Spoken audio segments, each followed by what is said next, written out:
Dry, gritty, sore eyes. Sound familiar? For many people, dry eye isn't just an occasional irritation. It can become a daily struggle that affects your comfort, vision, and even your mood. By the end of this video, you'll know which eye drops work and why, empowering you to make informed choices for your eye health. I'm David Brett-Williams, an optometrist here in the UK. Today, we're uncovering the truth about dry eye. First, we'll look at what's really going on, then why it happens, and finally, what you can do starting today to get relief. So grab a cup of tea and let's get into it. What actually is dry eye? Your eyes aren't just covered in water, they're protected by a delicate tear film. That tear film has 3 layers. An oily layer made by tiny glands in your eyelids called meibomian glands stops your tears from evaporating.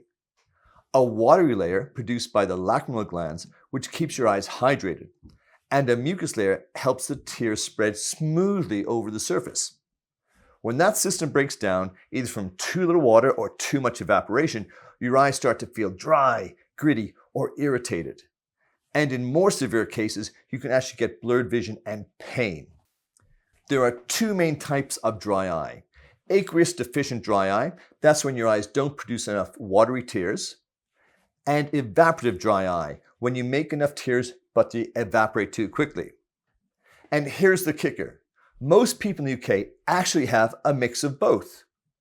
Recent NHS data suggests around 1 in 4 adults have some degree of dry eye symptoms, especially women over 50 and anyone spending long hours on computer screens. Common causes in the UK. If you don't notice symptoms while using your devices, keep in mind that the causes can be sneaky. So what causes it? Let's start with some everyday culprits. Central heating and air conditioning. Indoor air in the UK can get very dry in winter, which speeds up tear evaporation. Screen time. When you're staring at a screen, your blink rate can drop from about 20 blinks a minute to just 5. That means your eyes stay open longer and dry out faster. Makeup. Eyeliner or mascara can block the oil glands along your lash line, especially if applied inside the lashes. To help reduce this risk, consider applying your eyeliner above the lash line rather than on the waterline. Stick to hypoallergenic mascara and avoid tight lining to keep your oil glands unblocked. A common misconception is that only seniors experience dry eye, but it actually affects people of all ages, particularly those who regularly use makeup or contact lenses. Contact lenses. They're convenient but can disrupt the tear film, increasing evaporation.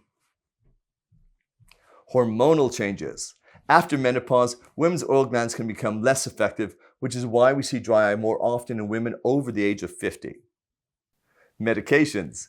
Antihistamines, antidepressants, and blood pressure tablets can reduce tear production, a common one I see in practice every day. The inflammatory cycle.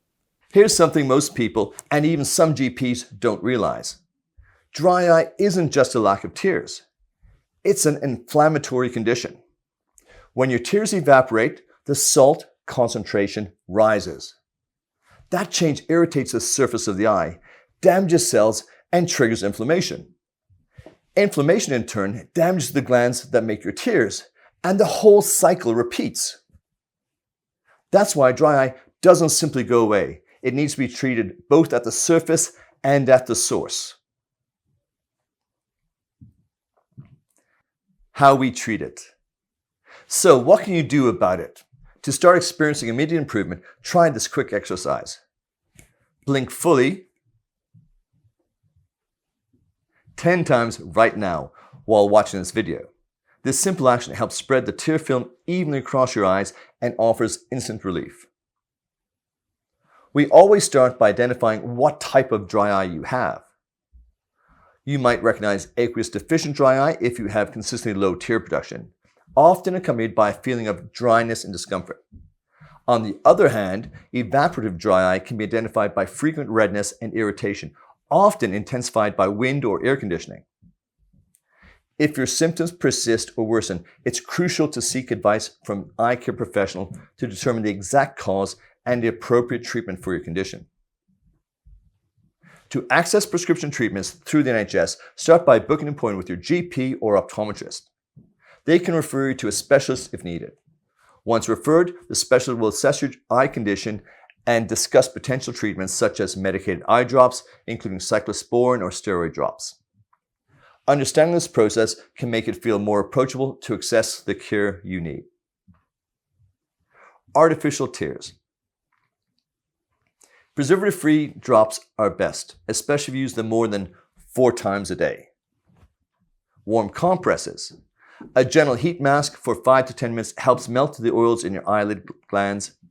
Lid hygiene. Products like Blephoclean wipes or Blephosol lotion help unblock those glands. Environment. Try a humidifier or move your desk away from any air vents. Diet. Omega-3 rich foods like salmon, mackerel, flaxseed, walnuts, and chia seeds can improve tear quality.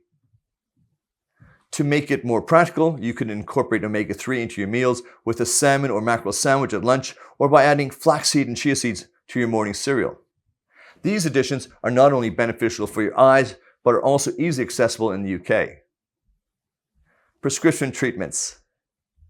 If the inflammation is significant, optometrists or ophthalmologists can prescribe medicated drops, such as cyclosporin or steroid eye drops under NHS care.